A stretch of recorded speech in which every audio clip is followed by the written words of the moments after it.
from New York and on the new Hot 97 app. Ebro in the morning on Hot 97.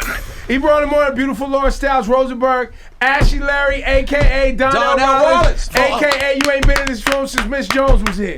A.k.a. since you fired me, probably. But I would like to say for all the Asians out there, Asian community, whatever, because I was stationed in Korea, say hey pumani pachaseo, which translates to Happy New Year in Korean. Wow. But normally when you say that, you're drunk, so it's more like, say hey pumani pachaseo. So all my Asian fans, that's been following me. I just want to say Happy New Year. That's beautiful. Wait, hold on. Were you actually fired from here or you quit? I don't know. You know, the corporate. It's a different translation, a different understanding. Okay. Like you think you got fired, but they say they moved in a different direction. Right. You know what I'm saying? So We definitely moved in a different direction. Yeah, definitely moved into it. Not to say it was a better direction for me and my career at that time, but the powers that be decided that they wanted to move into a different direction. How long were you here when I think I was here like a year or 2 years, something. Yeah, something like that. But the thing about it, with me coming to the radio station, I never aspired to be a radio personality, but I've always been in a situation where either somebody got fired, then I came in for like 1 or 2 days, and it turned out to turn into a job. That was the case here. And even when people weren't totally supportive of what my comedic genius was, now I'm looking you right in your face. Wait, what happened? What's the story behind this? No, Ebro didn't think I was funny. Oh, you just didn't think you were funny? No, he didn't think I was funny. He wasn't. Not on the air. But for him to say that really meant to let me know that he didn't really know the business of comedy. To say that I wasn't funny, well, it was an insult. I took it in stride. I could tell. I took it in stride. I moved on to the next situation. Yes, you did. No, but actually, who brought you up here? Why did you come? How did you end up here in the first place? It was you. Sway. It was Sway. With Sway, I think who was before Jimmy Martinez. Yeah, Starbuck Wild was Starbuck Wild. Sway came in an interim, and then Sway. Remember Jimmy Martinez? Yeah, Jimmy Martinez. And Jimmy almost beat up Jaheim, or Jaheim tried to beat up Jimmy Martinez. And then LL Cool J was going to beat up Jimmy. Every day it was somebody. What was going on? Yo, it's been boring ever since I got up here. And you've always been beat up a few times. Jim Jones was going to beat you up. You and LL had gay rap beef. That's a good point. That's a good point. But it's been mostly. It didn't sound like this. Chuck D tried to come at you one time. Not physically. Not physically. Yeah. No, but it was when it was going through a transition, and Sway knew me as a stand-up, and at that time they didn't know who they was going to have as comic relief, and then he brought me in a couple days just to test the waters, and he thought that I did a good job, and I was hanging out with him and his crew. Then it switched from that to Joe Buttons. You was here for that? Part of the crew. You was here for early Smackfest original. Smackfest was fire. You love Smackfest. Wow. And the real story was everybody loved Smackfest. That was YouTube but phenomenon people don't even know. 2004. People coming in here with there was professional handball players, right? And every time, and we knew it was gonna be hard. And we look at their hands. It was a chick that had gorilla hands, man. She had the toughest hands in the jungle. You know what I'm saying? And it was you should hit up H&M and get a shirt made. No, but there was sorry. There was nothing at that time. There was nothing as hot. And we're talking about, and I don't even know, was it visuals then? It was just all. Remember we shot it for YouTube in 2004. Yeah, before social media became popular, I think this was the start. Of if you go look on YouTube and find it, the videos look so bootleg. It's so early. What's the worst injury that you saw during Smackfest? We saw somebody get their whole eye. The eye messed up, whiplash. Remember right here, I'll never forget. And just for the record, it wasn't that I didn't think Donnell was funny. It was that Donnell's funny superseded anyone else in the room. Like if he was going for a joke, everybody else had to back down, and I would be like, yo, my man. And so you were trying to get him to understand how to fit in, which, by the way, I can relate to this. No, but then I've heard some stories where Ebro said, what are you bringing to the table? You know what I'm saying? Absolutely. Those were those conversations. I would say he's like one of those... I'll say in the world of radio, he's one of them dads, even if you're doing a good job, he won't acknowledge it initially because then you're going to get cocky, you're going to think you're the ish, and then you're not going to respect his fatherly wisdom. So for him to continue... I didn't know you nailed it so well. No, we used to get into it. Me and Donnell and I didn't talk for many years. When you went over to Power 105... I know, I've seen him during those years. Him and I have had conversations. He never seemed very fond of you, I'll be very honest. I'm just saying, no, because you were always good. You was like... But this before you even knew the extent of that, you'd be like, yo, I think you should come to the show. And I used to be like,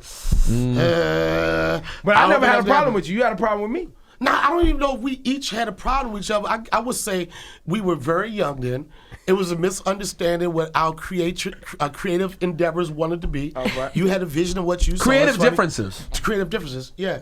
But at the same time, throughout that whole time, and me knowing your history coming from Sacramento, right? Yeah. Sacramento, whenever I go there and do radio or whatever, and I get mad, they speak highly of you. Ugh. And I'm like this. It's not the Ebro I know, right? But like they're like, he was so talented. And the reason why I say that, because like people in your hometown, especially in the radio game, they proud because not too many people come from a market like that and go to like one of the biggest markets and able to sustain a career doing it in so many different capacities. So even though I hate to say it, you've done well for yourself. Oh, wow. That was nice. That was a compliment. Donnell, man, really appreciate nice. you, man. Now back to when we was at Smackfest. No. Smackfest. Right here. Remember it was one of the early ones. And I'll never forget, there was a kid came up, his name was DJ Weed. I don't know if you remember DJ Weed. I'll never forget. I dabbled in weed, so I wouldn't remember anything associated with that. And remember there was a guy had just got back from Afghanistan. I remember that. Remember military that? Dude, yeah. Military dude. And he was smacking the piss out of this dude named DJ Weed so hard. The dude kept crumbling into the wall. But he was taking it. And he was taking it. And the sergeant from Afghanistan was like, stand up. And the DJ would stand up, crack him again. He would melt, and we would pick him back up. It was, Smackfest. How could you do that? It's But when such a would you different say, era. okay, enough is enough? We would finish. We would do all 3 rounds. It wasn't enough because the ratings was through the roof. We had to get them numbers up. If somebody got to take a lick, they got to take a lick, man. I'm just sorry. Sacrificial lamb, man. You got to get in there. But it was good times. I miss radio. And that's very interesting because now look at Joe Budden, right? You was here when Joe Budden first took his first cracks at radio. And you know what? It's so funny how times turned because Ice Queen at the time, I think that she was the Tracy one. Clark. Tracy. She really saw the potential of Joe Budden's being a radio personality, or however you want to call it now.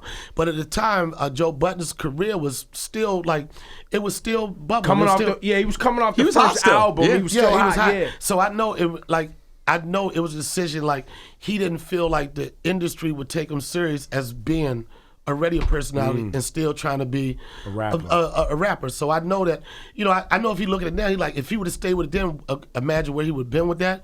But at the time, it's like some people, like, they make decisions like, I'm down with this, but this is not what I really want to do. And then he decided to leave. But he was really good on radio. Remember he used to lay down? Would you hear those days where you used to lay down under the board? And then whenever it got down to a crucial situation, he'd be like, but I know I can fight. That's all he would say. It was like, I know I can fight. We had so many jokes. I said, your next performance is going to be on Winter Jam. We used to roast each other. But he was a good sport, got a good voice, very smart dude. And now you look at it, almost like 15 years later, something that you think he wasn't going to do. He ends up being really great. Biggest thing. Now, real quick, Donnell, 2 things. One, I know I'm an asshole for asking this. What are you here plugging? You have something going on, right? You got shows? I'm at Caroline's. This weekend? At Caroline's this weekend. No, you just wanted to come see us, man. That was it. You know what So I mean? go He hasn't catch- been on the show since 2004. Yeah. Go catch Donnell at Caroline's all weekend. Right. And also, so tell us then, for those of us who don't know, the transition, you're at the radio, you're on the road. How does it end up leading to Chappelle Show? It didn't end up leading to it. It was just something that was going at the same time. So you were hustling that. Just another hustle. Like to be quite honest, radio for me, it was fun. You know what I'm saying? Like, I wasn't doing a lot of personal appearances. I wasn't touring like that. So there's no better situation in New York to be able to be on the #1 radio show. You know what I'm saying? You get to crack your jokes every day. And you don't have promote to, shows. Huh? And you was promoting shows. And promote shows. So it wasn't like I said, I'm going to do radio and then I'm going to do this. I did everything at the same time. But I had a lot of stuff going at the same time. And even when I departed from here, it wasn't like, oh my God, how am I going to pay my rent or anything like that, because I was really slowing down on some days I did just because I wanted to be here to radio. But I love doing radio. It was good. And to be quite honest, I was good at doing it too. I know that. I don't listen to anyone who says otherwise. Yeah. Were you always tight with Chappelle? Yeah, we've been good friends for like years. So before that, before the show happened? Yeah, before the show even happened, like we both are from the DMV, that District, Maryland, Virginia. And when I started comedy, Chappelle was already 4 years ahead of me. So he was already a young gun. He had already done Robin Hood, Men in Tights. And one thing about DC, when you could say you go to New York, when you go home for like holidays, you ask who's hot on the comedy scene. And Dave was hot at the time, and he was he said this through his own mouth. He was hot on the scene, and he came home one day, and he said, who's hot? And he said he heard the normal names. Then he said, but you got to check out this young dude named Donnell. And Dave's response was, fuck that nigga. Because he like this, I'm supposed to be the hottest in the street, you know what I'm saying? And then we knew of each other. He was younger than me. I was older than him. He started 4 years before me. Then when I came to New York, he knew the guy from D.C. was doing stuff, and we connected that way. We were friends way before we even started doing Chappelle Show.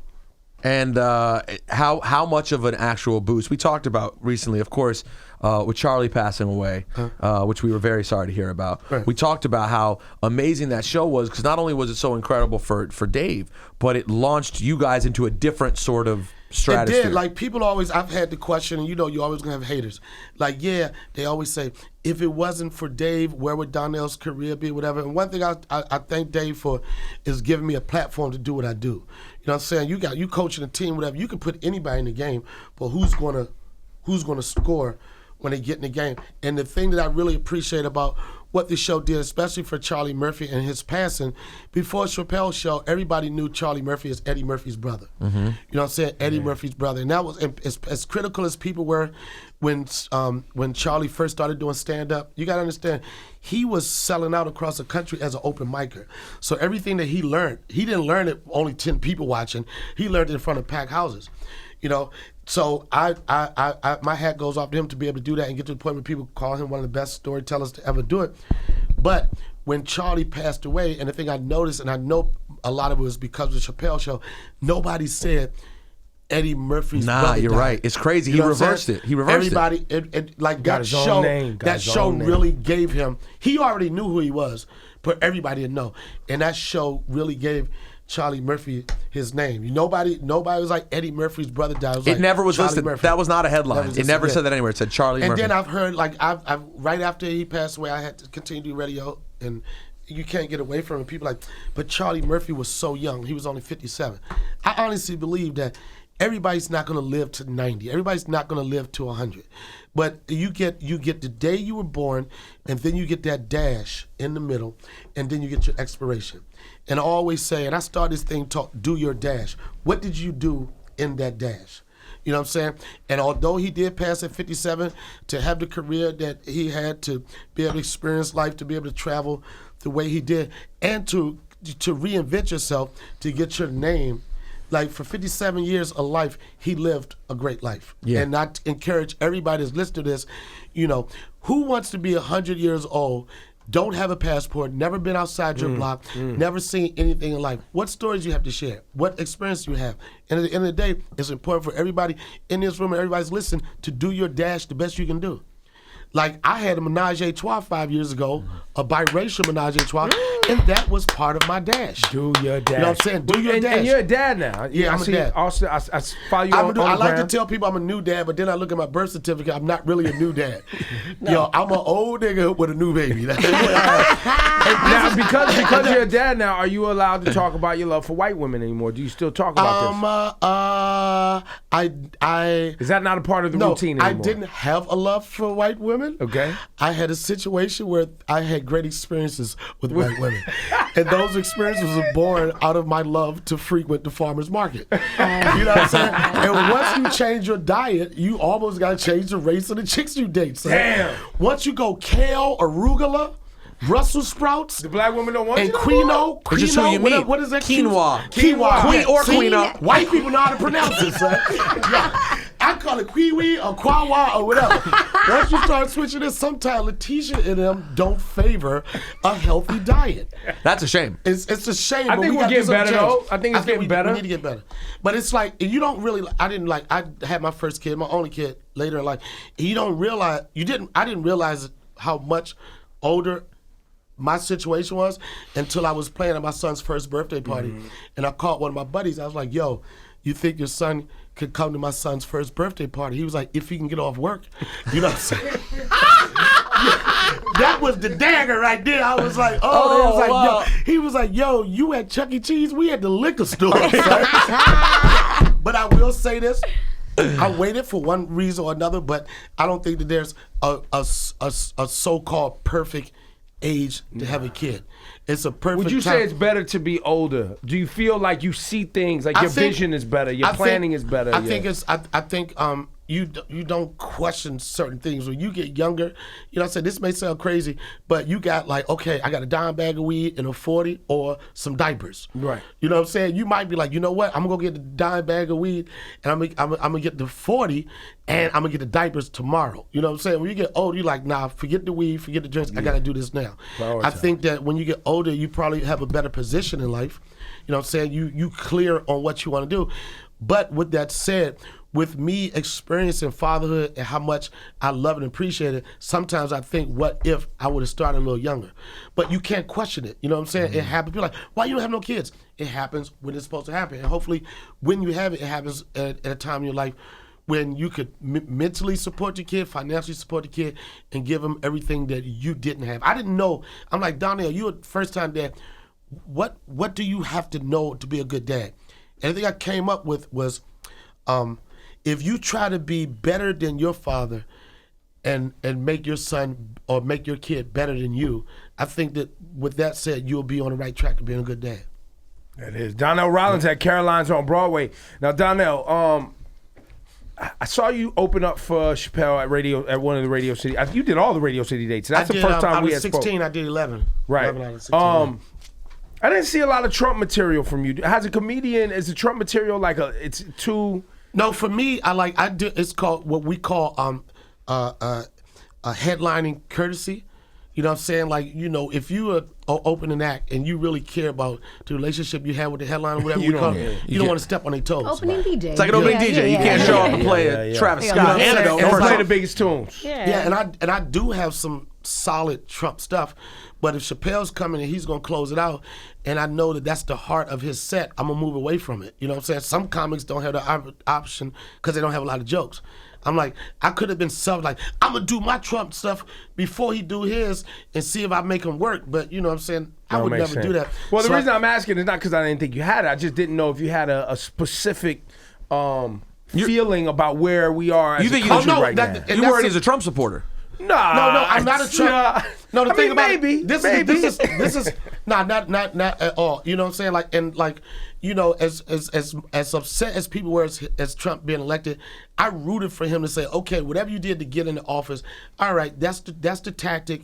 You made it happen. Your reality star. You was a give him a chance guy. Give him a chance. Like, just shut the fuck up and do your job. And every time you think you want to be like, all right, here he goes. He's about to be presidential. He does something stupid. But when I first started, when he first got elected, I, like a lot of comics and a lot of people, I was just angry. You know what I'm saying? Like, I didn't want to think about if he did a good job or anything. Like, my opening joke was, and it was ripping, especially in the Black Club, I would open up with like, fuck Trump. Yeah. And people like, ooh. But then because the people that come see me, I realized when I looked at the audience, sometimes I would have 70% people that are Trump supporters, 30% of people that weren't. So I was like, if I just turn my audience off, like right out the gate, it's gonna make my show tougher to get them to listen to what I'm saying. So I found a nice way to go on the balance. I was like, I don't really care, and I don't care who voted for who, but I will say this past election was very interesting. A lot of people were upset. And once I did that, I gave people, they didn't get so defensive. At the end of the day, don't give a fuck, but I got to figure out how to but work it's still your audience. Yeah. You want them to be involved. That's something from a radio standpoint that I think about a lot, is that even though you may feel very strongly in one way, and you may really feel people are wrong, if those people love what you deliver to them, do you want to alienate them intentionally? But then on the flip side of that too, fuck Trump. But on the flip side of that, at the flip side of that, the real one's gonna be the real ones. That's right. You know what I'm saying? Like, I mean, we have Trump supporters who listen to our show too. Well, I've been dog shitting on Trump. I mean, I said fuck Trump literally every day. I don't know if we went a day the first few months without making sure we said it. Yeah. And not for the purpose of alienating anybody, but just being honest. That's it. But you didn't always rip the people, even though we did find it shocking that someone might vote that way. You didn't come on here and say, don't listen to our show. No. But you just said, this is how I feel. I had a situation, a show a couple weeks ago, and this white chick came out to me. Show not the only white chicks are Trump supporters, and she said at the end of the show, and I could tell she enjoyed my show. She was like, I voted for Trump. I was like, I know a lot of people that made that mistake, right? And then she was like, what do you mean? She was like, there's some nice Trump supporters. I was like, I don't know any of them. You know what I'm saying? Like, I think she thought I was gonna be like, oh God, I love you, whatever. But Yeah, that's she went too far. Yeah, she went too. She wanted a hug. Yeah.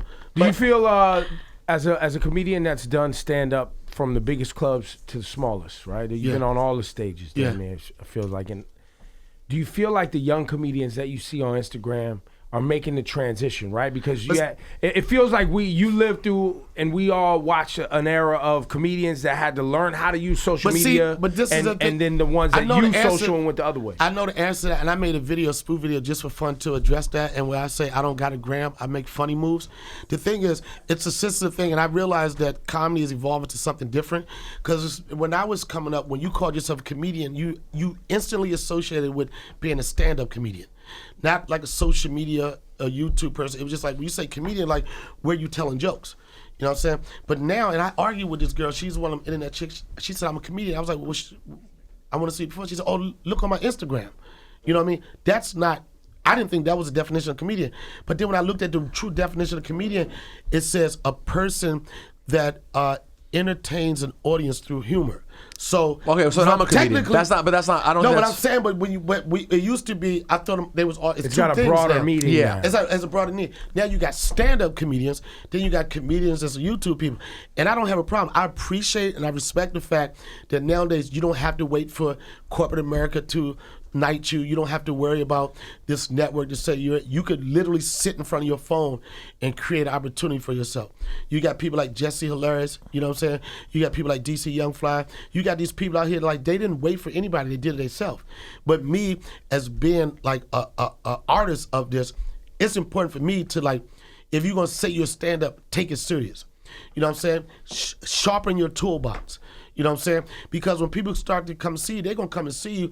But if you only got a 3-minute bit here, a 5-minute bit here, then you're not serving what a true stand-up is. And don't mix the two.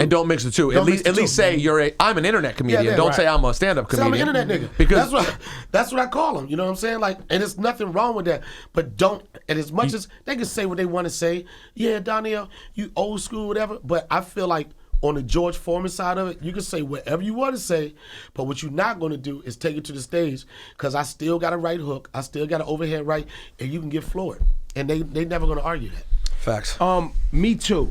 Right? I don't know if everybody saw it, right? They investigated the Louis C.K. thing, right? And none of it, I guess he got exonerated on all of it. As far as the FX goes. As far as the FX goes. FX thing. But, and really quick, we saw some people make some allegations, and immediately Louis C.K. lost a bunch of things, and he admitted to some things too. Yes, he admitted to being kind of a dirtbag. Yes. A dirtbag. But well, my thought on that, because it's very sensitive, because the minute you say anything, people think you're going against it. They think you're victim shaming.